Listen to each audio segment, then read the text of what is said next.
तो मुझे लगता है ये जो इस तरह की प्रैक्टिकल प्रॉब्लम्स हैं उसको भी यहाँ डिस्कस करना जरूरी है। हो सकता है बात घरेलू हिंसा तक ना जाए, क्योंकि बहुत सारी हमारी जैसी फैमिलीज हैं वहां पे इस तरह की बात नहीं होती है। यस, हाँ, जहाँ पे मैं मानता हूँ कि क्योंकि एक बहुत बड़ा फैक्टर है घरेलू हिंसा के अंदर, वो है बेरोजगारी। और बेरोजगारी के कारण लोग जो है फ्रस्ट्रेट हो जाते हैं और कभी कभी वो इस तरह की मानसिकता में चले जाते हैं कि घरेलू हिंसा हो सके। लेकिन हमें जो इस तरह की नॉर्मल फैमिलीज जो नॉर्मल फैमिलीज हैं उनके बारे में भी डिस्कस करना चाहिए कि भाई बच्चों को हम कैसे डील करें इस माहौल में, क्योंकि अब वो बिल्कुल स्कूल से कट गए हैं, हमारे साथ हैं। और जैसे मैडम ने भी कहा कि कभी कभी फ्रस्ट्रेशन हो जाती है। और दूसरा ये है कि जो बच्चे हैं, जैसे अभी मैं आपको एक उदाहरण दूं कि शायद बहुत सारे कम्युनिटी रेडियो स्टेशन ये कर भी रहे होंगे कि हम भी कैलाश सत्यार्थी जी का भी एक मैसेज है बच्चों को लेके कि बच्चों से अब ये एक बहुत अच्छा मौका है जब कि हम बच्चों के साथ बैठे, उनकी जो प्रॉब्लम्स हैं उनको जाने, उनको सुने बड़े ध्यान से, और उनको थोड़ा सा इस तरीके से डील करें, उनको ये लगे कि हाँ हमारी बात कोई सुन रहा है, कोई समझ रहा है। तो मुझे लगता है कि कुछ इस तरह के प्रैक्टिकल इश्यूज, जो जनरल इश्यूज हैं, जो जनरल फैमिलीज में शायद हम लोग फेस कर रहे होंगे, उनको भी यहाँ डिस्कस करना चाहिए। जी, बिल्कुल, बिल्कुल सही आपने फरमाया। और मैं जितेंद्र जी को कुछ कहना चाह रहे थे। जितेंद्र जी साहब। नहीं सर, ऐसा कुछ खास नहीं कहना चाह रहा था मैं, बस वो गोपालगंज से जो हमारे वाले हैं जी, उनसे कहना चाह रहा था कि वो ये कह रहे थे कि अभी क्योंकि गेहूं कटाई का मामला है तो अभी जो है लड़ाई नहीं हो रही है, जो कि बाद में लड़ाई होने की संभावनाएं हैं। तब तक कोरोना चला जाएगा।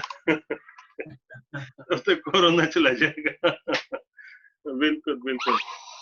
और कोई पैनलिस्ट जितने जो हम यहाँ पर लोग जितने हैं उनमें से कोई और बोलना चाहें? गर्विता जी, आप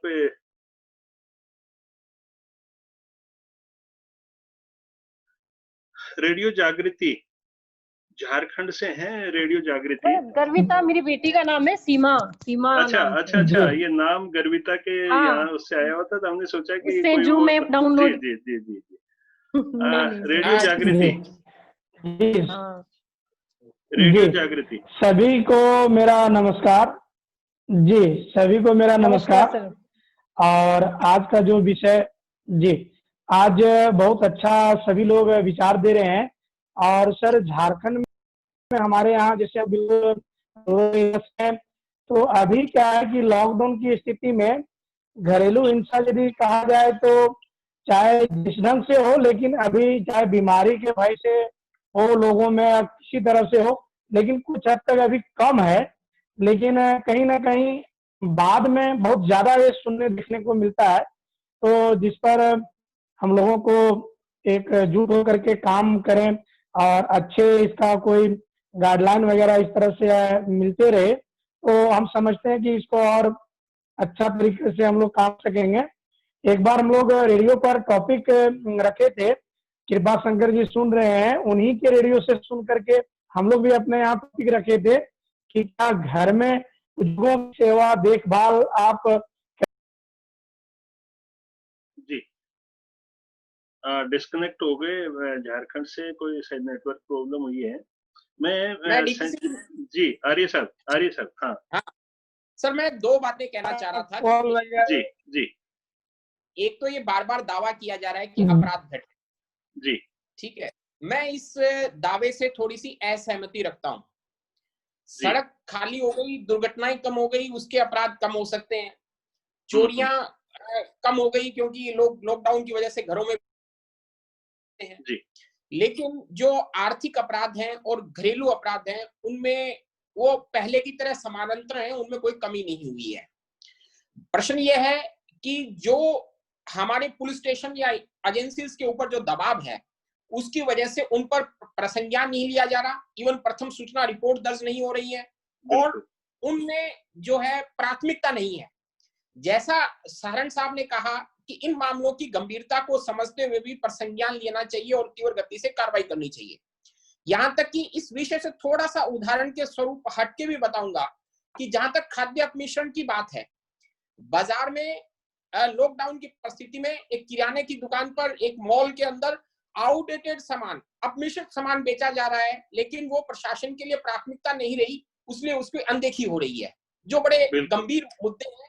और इसलिए गंभीर मुद्दे हैं कि कोरोना का संक्रमण लंबा चलना है और हमें उसके साथ इन सब चीजों के संरक्षण के साथ रहते हुए जीने की आदत डालनी है। जहां तक ये घरेलू हिंसा का की हम बात कर रहे थे, मेरा ये मानना है अपने अनुभव के आधार पर कि ये विवाद लंबे नहीं होते हैं।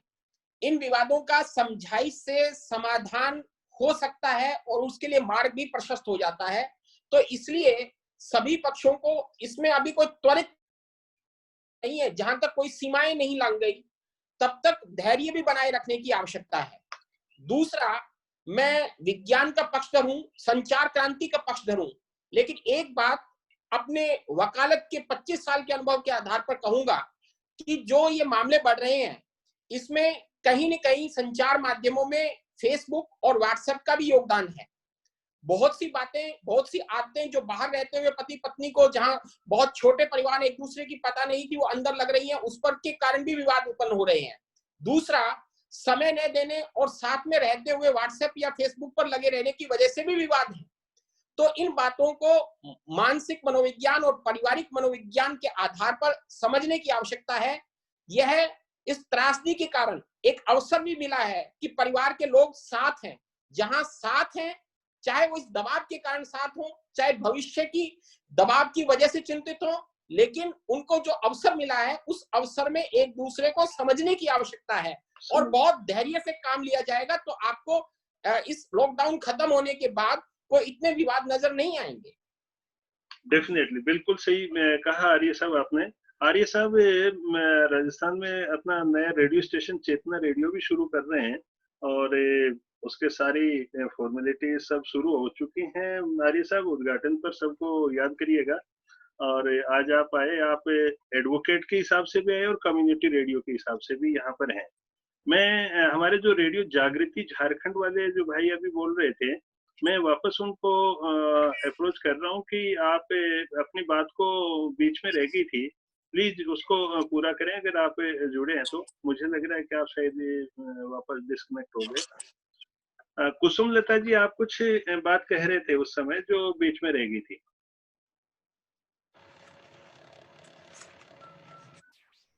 हाँ सर, एक्चुअली अभी सर ने बताया कि बड़ा हमारा जो मोबाइल है वो भी हिंसा का एक पात्र है सर, क्योंकि हम लोग आवाज देते हैं, चाहे मैं दूं, चाहे मेरे हस्बैंड दें, चाहे मदर फादर दें। एक घर की कहानी बता रही छोटी सी, क्योंकि उसी से ही निकल के आएगा कि हिंसा के जो पात्र बनते जा रहे हैं, बढ़ते जा रहे हैं, उसके पीछे क्या लॉजिक है। व्यक्ति एक दूसरे की सुनता नहीं है, वो अपने काम में रत है। काम क्या है, कोई शॉर्ट मूवी देख रहा है या कोई गाना सुन रहा है या कोई लिंक देख रहा है, तो कहता है अभी आ रहा हूँ, अभी आ रहा हूँ। उस अभी आ रहा हूँ के चक्कर में 1 से 5 बार अगर आवाज लग जाती है तो झुंझलाहट हो जाती है। दूसरा बंदा कहता है मैं ही करूँ, जब तुम्हें अपना काम करना है तो तुम देखो, तो वहां आ जाती है अहम बात। आदमी क्या हो गया है कि अब केवल वो हम के लिए नहीं वर्क करता, वो कहता है मैं, ये मेरा है। जहां मेरा शब्द आ जाता है वहां तनाव और अवसाद जन्म ले लेते हैं सर। तो सबसे बड़ी चीज है, हम इन तनाव को, अवसाद को दूर करने के लिए, जैसा कि पता है कि रेडियो जागृति के माध्यम से हम कुछ इस तरीके के चैनल या कुछ इस तरीके की कोई बातें उनको शेयर कर सकते हैं कि जिससे कि लोग मानसिक तनाव में ना आए।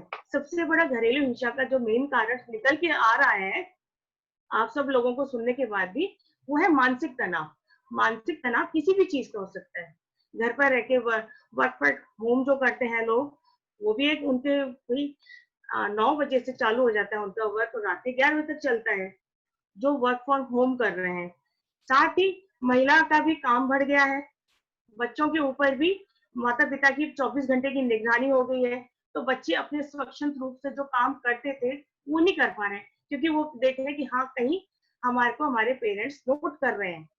तो ये सारी चीजें, जो सबसे बड़ा मीडिया है ना, मीडिया मतलब इन द सेंस हमारा व्हाट्सएप, फेसबुक, इन सब चीजों में भी हम इस तरह की बच्चों के जो मानसिक विकार है उसको किस तरीके से कम किया जाए। मैं वही कहूंगी बात कि छोटे छोटे से टास्क बना के, गेम बना के बच्चों को उनमें लगाया जाए, उनको व्यस्त किया जाना चाहिए। Yes sir. जी डेफिनेटली, बिल्कुल बिल्कुल आप सही कह रहे हैं कि बच्चों को हम अगर छोटे छोटे आर्ट वर्क में या कुछ इस तरह के टास्क में अगर बिजी करेंगे तो निश्चित रूप से वो अपनी एनर्जी जो है उस पर लगाते रहेंगे। और सब लोग भी हम पढ़े लिखे हैं, कुछ लिखने का उससे भी आदमी के स्ट्रेस कम होते हैं कि दिमाग में कुछ है उसको कागज पे उतार दो, बजाय हम परिवार पर उतारने के उसको कागज पर उतार दें उसको, ताकि एक पॉजिटिव बात हो। रेडियो जागृति वापस झारखंड से हमारे साथ जुड़े हैं। जी आप अपनी बात को आगे। जी कुसुम लता जी ने बड़ा अच्छा बताया। हाँ जी बताइए। बहुत अच्छा बताया और इसकी बात से मैं सहमत हूँ। और एक चीज है कि जैसे अभी सारे परिवार एक जगह जमा हुए हैं तो इसमें कहीं ना कहीं महिलाओं की तो काम बढ़ ही जाती है, क्योंकि गाँवों में अधिकतर महिलाओं का काम ही है कि वो खाना समय पर बनाए, सारे चीज वो समय पर करे। तो अभी उनका एक काम बढ़ गया है, सारे लोग घर में हैं, तो यदि सारे लोग सहयोग करें, उनके कामों में हाथ बढ़ाएं, तो किस इस तरह से वो जो मानसिक दबाव उनके ऊपर आता है, चाहे वो महिला हो या फिर बच्चे, तरह से वो दबाव कम हो सकता है और इसमें काफी हद तक इसको हम लोग रोक सकते हैं। जी हाँ बिल्कुल बिल्कुल सही कहा। जितेंद्र जी साहब आप कुछ बोलना चाह रहे हैं? जितेंद्र जी साहब। जी जितेंद्र जी के बाद बात कहना चाहिए। जी सीमा जी आप। जी पूछना चाह रहा हूँ मैडम, मैं आपसे पूछना सर एक का कुछ जितेंद्र जी आपसे पूछना चाह रहे हैं, उसके बाद में आप मेरे संग अपनी बात कहेंगे तो ज्यादा ठीक रहे। जी जितेंद्र जी। जी मैं ये पूछना चाह रहा हूँ सर, जैसा कि आपने कहा कि आप कुछ लिख सकते हैं अपनी बातें, तो मैं मेरा पर्सनल एक्सपीरियंस ये है कि मेरी वाइफ तो लिखने लगी हैं, तो अब वो कविताएं डल रही हैं। दूसरा हमारे पास 2 महिलाएं हैं, सीमा जी हैं, कुसुम लता जी हैं। तो हम लोगों ने बात कर ली बच्चों को कैसे व्यस्त रखना है, हम लोगों ने बात कर ली घरेलू हिंसा से कैसे बचना है, लेकिन महिलाओं की फ्रस्ट्रेशन की बात की थी कुसुम लता जी ने। तो दोनों ही महिला पैनलिस्ट से मैं पूछना चाहूंगा कि महिलाओं को कैसे व्यस्त रखा जा सकता है ताकि उनकी फ्रस्ट्रेशन जो है वो बचे, फ्रस्ट्रेशन भी बचे और वो। पहले सीमा जी। सीमा जी सर आप, हाँ सर आपने अच्छा प्रश्न पूछा है कि महिलाओं को कैसे व्यस्त रखा जाए। महिलाएं तो ऑलरेडी व्यस्त है ना, उनकी व्यस्तता तो बढ़ी गई घर में लॉकडाउन होने की वजह से। लेकिन फिर भी अगर महिलाओं के पास समय बचता है तो कुछ क्रिएटिविटी उनमें भी बहुत सारी होती है, तो वो उनको अपनी निकाले बाहर। मेरी आवाज आ रही है सर? बिल्कुल बिल्कुल आवाज आ रही है। क्रिएटिविटी है महिलाओं में, तो इतनी क्रिएटिविटीज है। अपने बच्चों के साथ वो उनको शेयर करें, बच्चों के साथ खेलें और अपने मतलब अच्छे से किसी कार्य को करें, तो उनके लिए चिंता की बात नहीं है कि महिलाओं को व्यस्त कैसे रखें। कहने का मतलब तो ये है कि महिलाओं की व्यस्तता को भी कम किया जाए, उसको एडजस्ट किया जाए। और मैं यही बात और सर एक मैंने वीडियो देखा था, मुरारी पारिक का वीडियो था, अपने राजस्थान बीकानेर से उनका एक मारवाड़ी मतलब वीडियो आता है, तो उन्होंने एक वीडियो में बहुत अच्छा शेयर किया था और यही बात उन्होंने बताई कि हम अपने खुद के काम खुद करने लगे तो सारा बोझ महिलाओं पे ही नहीं आएगा। तो कहीं ना कहीं एक एडजस्टमेंट होगा और हम शायद एडजस्ट करेंगे तो चीजें कम होने लगेंगी। कुसुम लता जी आप इस प्रश्न को किस तरीके से देखेंगे? सर ने जो कहा कि महिलाओं को कैसे व्यस्त रखा जाए, तो सर जैसे एक महिला सबकी बात सुनती है, महिला को खुश कैसे रखा जाए? खुश इस लॉकडाउन में? हाँ ओके, खुश व्यस्त तो ऑलरेडी है, खुश कैसे रखा जाए? जैसे महिला सबकी खुशी का ध्यान रखती है, एक छोटी सी चीज वो भी मानती है कि उसके अहम को चोट ना पहुंचाए। जहाँ अहम रहता है तो वहां आप उसकी बात को ध्यान में रखें कि वो ये कह रही है, तो तुरंत आप उसकी बात को सुन लें। तो मेरी वाइफ ताली बजा रही है, इस बात में मेरी वाइफ ताली बजा रही है। दूसरी चीज मैं स्वागत करती हूँ उनका, सपोर्ट में है। दूसरी चीज क्या है कि उनके जो पसंद का काम है उस समय उनके लिए उसको छोड़ दिया जाए। जैसे कि मैं ऑनलाइन क्लासेस भी देखती हूँ, स्टूडेंट्स मेरे से जुड़ते हैं, उनको मैं क्लासेस देखती हूँ। साथ ही अभी मैंने बताया कि एक इस तरह से ग्रुप है जूम मीटिंग, तो मैंने कहा ठीक है, मैं अपने काम को उस तरह से सेट कर देती हूँ, मेरे को वो अटेंड करनी है। 2 दिन मैं नहीं कर पाई थी क्योंकि मेरी क्लासेस का टाइम था। तो हमें भी अपने टाइम को सेट करना होगा, अपने काम को देखते हुए कि हम अपने पसंद के काम को किस तरीके से समय निकाल सकें। अगर हमने अपने काम के लिए समय निकाल लिया और घर के सारे कामों के लिए समय निकाल लिया तो फ्रस्ट्रेशन कहीं है ही नहीं, फिर तो अच्छा ही अच्छा है सब। और जितेंद्र जी आपका जी लोकेश जी, जितेंद्र जी आपका जो पहला सवाल था वो थोड़ा सा आसान है कि कैसे व्यस्त रखा जाए। दूसरा सवाल बहुत मुश्किल है, शायद ही कोई जवाब दे पाएगा कि कैसे खुश रखा जाए। लेकिन जहां तक व्यस्त रखने की बात है तो उसका मुझे तो एक ही तरीका लगता है कि अगर हम खुद व्यस्त हो जाएं, और शायद वो चाहती भी यही है महिलाएं कि हम भी व्यस्त हो जाएं। अगर हम व्यस्त हो जाएंगे तो शायद वो भी व्यस्त हो जाएंगे। मैं एक बात यहाँ ऐड करना चाहूंगा, वकील साहब की जो बात है उसी को लेते हुए, जैसे वकील साहब ने कहा कि जो धैर्य वाली बात कही, वो सबसे जरूरी जो है इस वक्त पेशेंस है। चाहे आप दोनों चीजों से इसको कनेक्ट कर लीजिए, चाहे वो कोरोना क्राइसिस हो या फिर वो घरेलू हिंसा हो, दोनों के अंदर पेशेंस की जरूरत है। हालांकि हमारे माननीय प्रधानमंत्री जी के माध्यम से हम काफी कुछ पेशेंस सीख जाएंगे, क्योंकि इतने लंबे वक्त तक जब आप लॉकडाउन रहते हैं, अंदर रहते हैं, तो ऑटोमेटिकली आपके अंदर एक पेशेंस क्रिएट हो जाता है। तो मुझे लगता है कि हम पेशेंस काफी कुछ सीख चुके होंगे और वो घरेलू हिंसा में भी बहुत लाभदायक होगा और कोरोना से बचने में भी लाभदायक। Thank you.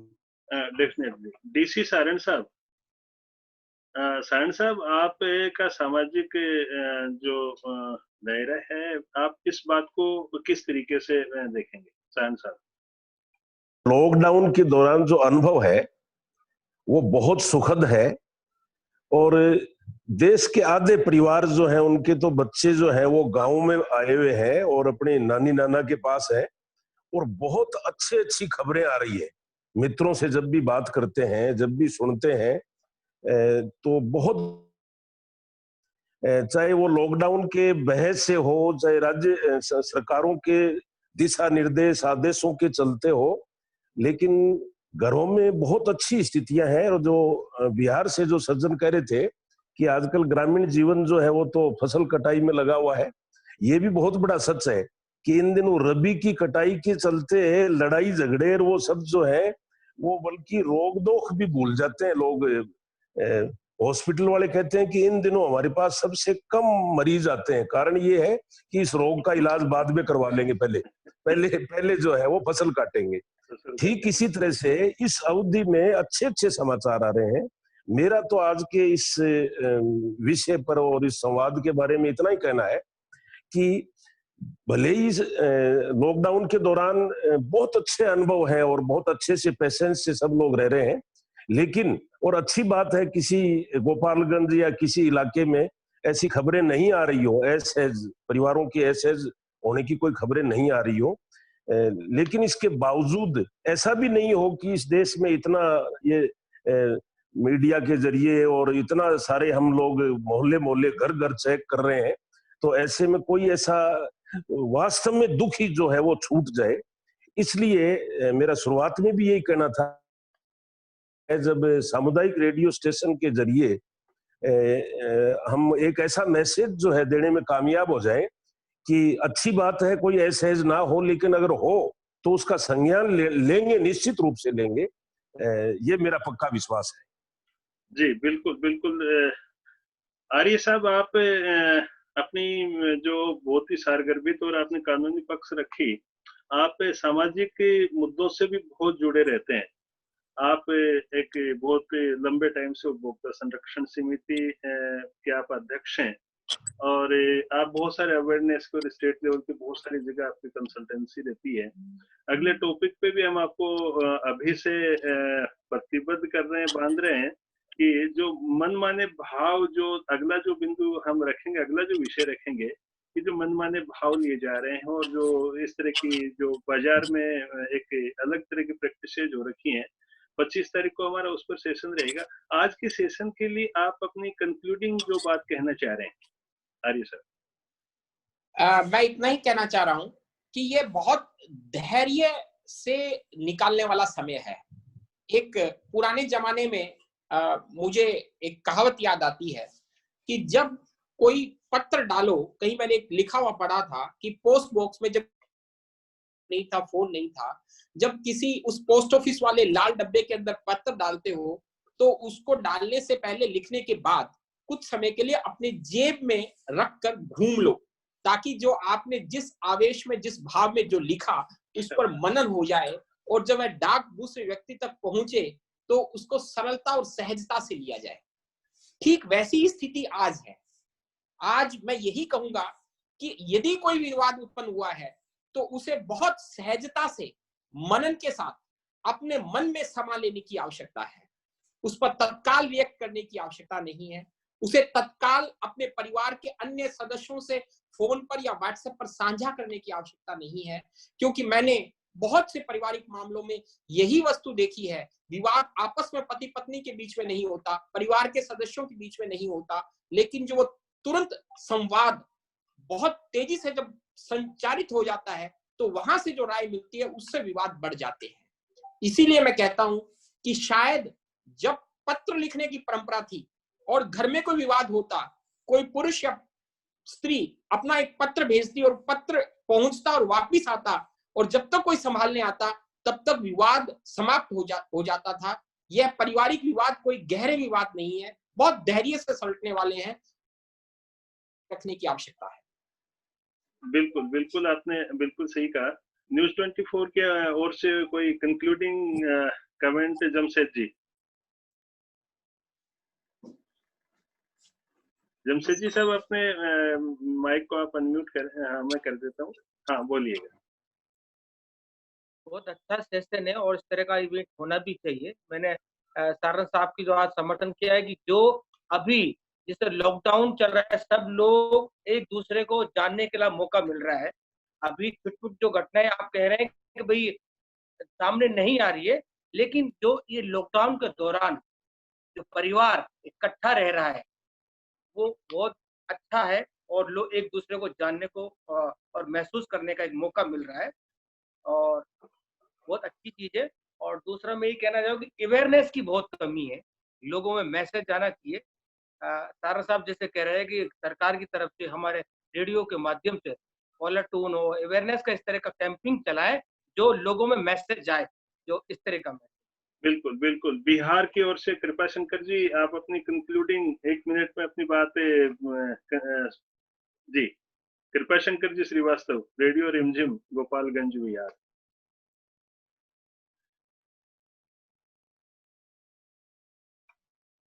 दे दिए, बहुत बहुत धन्यवाद जी। दोबारा बोलिएगा, आपकी माइक अनम्यूट नहीं, उस समय म्यूटेड थी। आपने किसी भी प्रतिभागी का समय निर्धारित नहीं किया, मेरा निर्धारित किया, इसके लिए धन्यवाद। हाँ, बहुत अच्छा लगता है ना, बहुत अच्छा लगता है।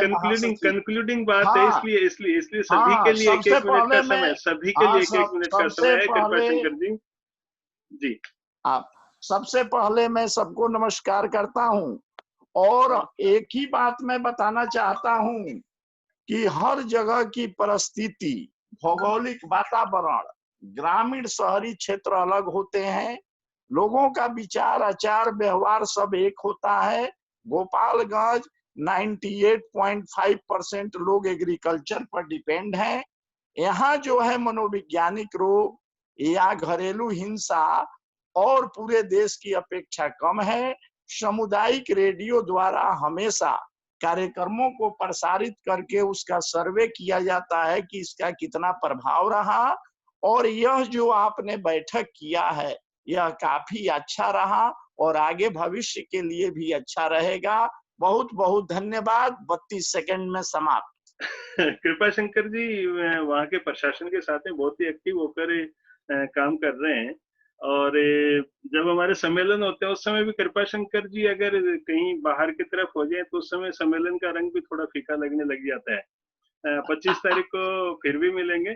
कंक्लूडिंग सीमा जी, कंक्लूडिंग अपनी स्टेटमेंट 1 मिनट में जो आप कहना चाहिए सारे श्रोताओं को, सभी जो आज के हमारे प्रतिभागी हैं। सर आप सभी को नमस्कार और धन्यवाद कि आपने अच्छा बोला।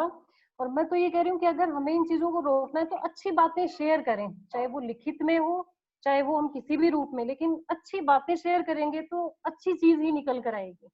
तो चाहे वो रेडियो, चाहे वो टीवी के माध्यम से, चाहे वो प्रिंट मीडिया के माध्यम से लोगों तक अच्छाई की बात और पॉजिटिवनेस मतलब बच्चों में फैलाएं और महिलाओं में भी जागरूकता रखें।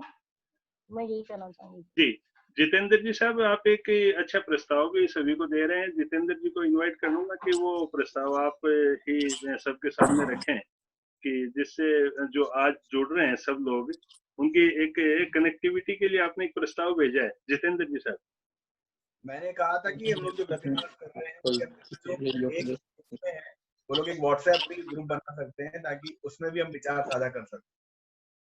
हम जो यहाँ पर इसमें जुड़ रहे हैं वो सभी लोग अपने जो एक अलग व्हाट्सएप ग्रुप क्रिएट कर लें, जिससे इमीडिएट आपके पास में, सभी के पास में अपना जो भी मैसेज वो इमीडिएट कम्युनिकेट हो सके। और जो भी इसमें जुड़ते चले जा रहे हैं उससे एक अपना एक नया ग्रुप इस थ्योरी पर काम करने वाले सभी साथ जुड़ सके। जितेंद्र जी का प्रस्ताव है मेरी समझ में। जितेंद्र जी साहब, जिम्मेदारी आप पर ही अगर ये रख दें तो कितनी बेहतरीन रहेगी। आप नंबर शेयर कर लीजिए, मैं अपना नंबर शेयर कर रहा हूँ। जी जी जी जी, इसको इसके बाद जस्ट क्रिएट कर देते हैं और सभी लोगों को उसमें जोड़ते हैं। और कोई हमारे साथी झारखंड से रेडियो जागृति 1 मिनट में अपनी बात कंक्लूडिंग जो सबके लिए कहना चाहें? जी, सभी को फिर से मेरा नमस्कार। कृपा शंकर जी बहुत अच्छे बात रखे, और हर जगह का अलग अलग परिस्थिति है, और खास करके हम लोग जहाँ पर हैं ग्रामीण क्षेत्रों में, और ग्रामीण क्षेत्रों में अभी तो फिलहाल इस तरह की घटना ना के बराबर हो रही है हमारे क्षेत्र में, और हम लोग समय समय पर इसका चर्चा भी करते हैं, निवारण भी करते हैं।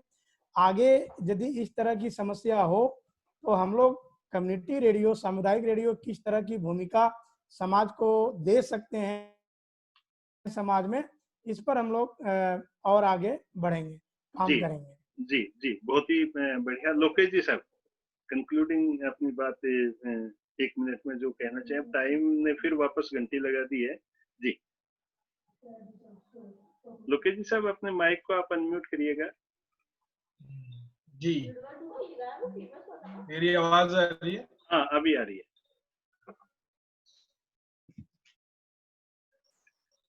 हाँ, मैं बस यही कहना चाहूंगा कि आज की जो चर्चा है वो बहुत अच्छी रही, बहुत सार्थक रही। एक पेशेंस बहुत बड़ा एक तरीका हो सकता है जिससे कि हम इस तरह की चीजों में बहुत कमी ला सकते हैं, और दूसरों को भी हमें ये मैसेज करना होगा कि किस तरीके से इन तरह की चीजों से हम बचें।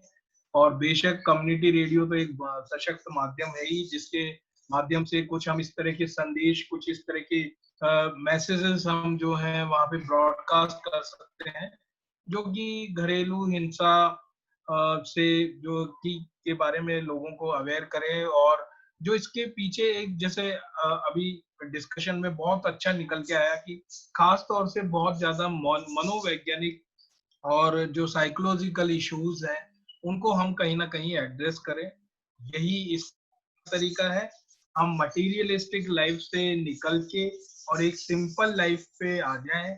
वो ही सबसे बढ़िया मुझे लगता है इन सब चीजों का तरीका है। बच्चों की बात सुने, उनको समझें, और उनके उनके जो भी प्रॉब्लम्स हैं उनको, और अब एक अच्छा मौका भी है, हमारे पास समय भी है। आमतौर पे समय मिलता नहीं है, हम बच्चों से इतनी बात नहीं कर पाते हैं, लेकिन अभी समय मिल रहा है तो उनको सुने, समझें और उसी हिसाब से उनकी प्रॉब्लम्स को सॉल्व करें। जी, डेफिनेटली डेफिनेटली। आज की चर्चा बहुत ही सार्थक रही, सभी ने बहुत ही सक्रिय होकर अपने विचार व्यक्त करें और इस मंच को सबने सार्थकता दी। आप सभी का खूब खूब शुक्रिया, धन्यवाद। आज की सभा को हम यहीं पर विश्राम दें और हम 25 तारीख को वापस मिलेंगे। और उस दिन एक विषय होगा कि जो दुकानदार मनमानी की जो भाव लगा रहे हैं और चीजों में जो अपमिश्रण की जो स्थिति हो रखी है, इन मुद्दों पर हम बातचीत करेंगे और उसमें क्या क्या सावधानियां रखें और कैसे हम उनसे बचें और कहाँ अगर इस तरह की कोई स्थिति आती है तो उसके लिए हमें क्या उपाय करना चाहिए। मैं सारे जितने पैनलिस्ट और जितने प्रतिभागी आज जुड़े हुए हैं सभी से आग्रह करूंगा कि 25 तारीख को 5:25 सायंकाल फिर जुड़ेंगे। उसका मैसेज मैं आपके पास में कन्वे कर दूंगा। आप सभी का खूब खूब आभार, खूब खूब धन्यवाद। नमस्कार आपको सभी को नमस्कार। जी नमस्कार। सिंह साहब, आपने भी मंच का संचालन बहुत ही अच्छे तरीके से किया। जैसे आप अपने रेडियो का संचालन कर रहे हैं वैसे ही मंच का भी संचालन बहुत अच्छा है। अभी 6 मिनट बचे हैं, ऐसा सदुपयोग कर सकते हैं। हाँ बिल्कुल, ये ओपन है। 6 मिनट अभी बाकी है, उसको मेरी ओर से कर दिया। सब अपने जी। जितना रेडियो स्टेशन है हमारे यहाँ पे जो इस तरह का प्रोग्राम बने हैं सब आपस में साझा भी कर सकते हैं। जिस तरह का ये प्रोग्राम अवेयरनेस वाला या सूचना है आपस में साझा भी कर सकते हैं सब रेडियो। जी जी बिल्कुल बिल्कुल। और कोई इस समय में अगर कोई बात ऐसी रह गई हो जिसको हम यहाँ पर कहना चाहें। जहाँ तक कम्युनिटी रेडियो प्रोग्राम्स की बात है, मुझे लगता है कि मेंटल स्ट्रेस पे हम प्रोग्राम्स कर सकते हैं और कुछ फिजिकल एक्सरसाइज और इस तरह के प्रोग्राम्स भी हम कर सकते हैं। कुछ जो खास तौर से टीनेजर्स के जो इश्यूज होते हैं उनको लेके कुछ प्रोग्राम्स कर सकते हैं। ये मेरे सजेशन प्रोग्राम्स को। बिल्कुल बिल्कुल बिल्कुल, इन पे प्रोग्राम डेवलप हो सकते हैं। काउंसलिंग की भी बात की जा सकती है। जी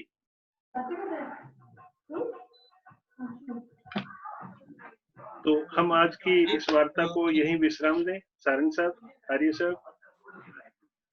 एक मेरा सजेशन, आप कभी भी अगले सेशन में नहीं तो उससे अगले सेशन में आप इस विषय पे जरूर बात करें, क्योंकि सोशल डिस्टेंसिंग जो एक फिजिकल डिस्टेंस की हम बात करते हैं वो कहीं ना कहीं फिजिकल डिस्टेंस होते होते उसको बड़ा मिस इंटरप्रिटेशन भी हो गया है लोगों के अंदर कि फिजिकल डिस्टेंस के साथ साथ जो दिलों में डिस्टेंस है और जो मनों में डिस्टेंस है कहीं ना कहीं वो भी बढ़ती जा रही है और इसको भी एड्रेस करना बहुत जरूरी है। मुझे लगता है इस विषय पे कभी आप जरूर सेशन करें। ये बहुत जरूरी है।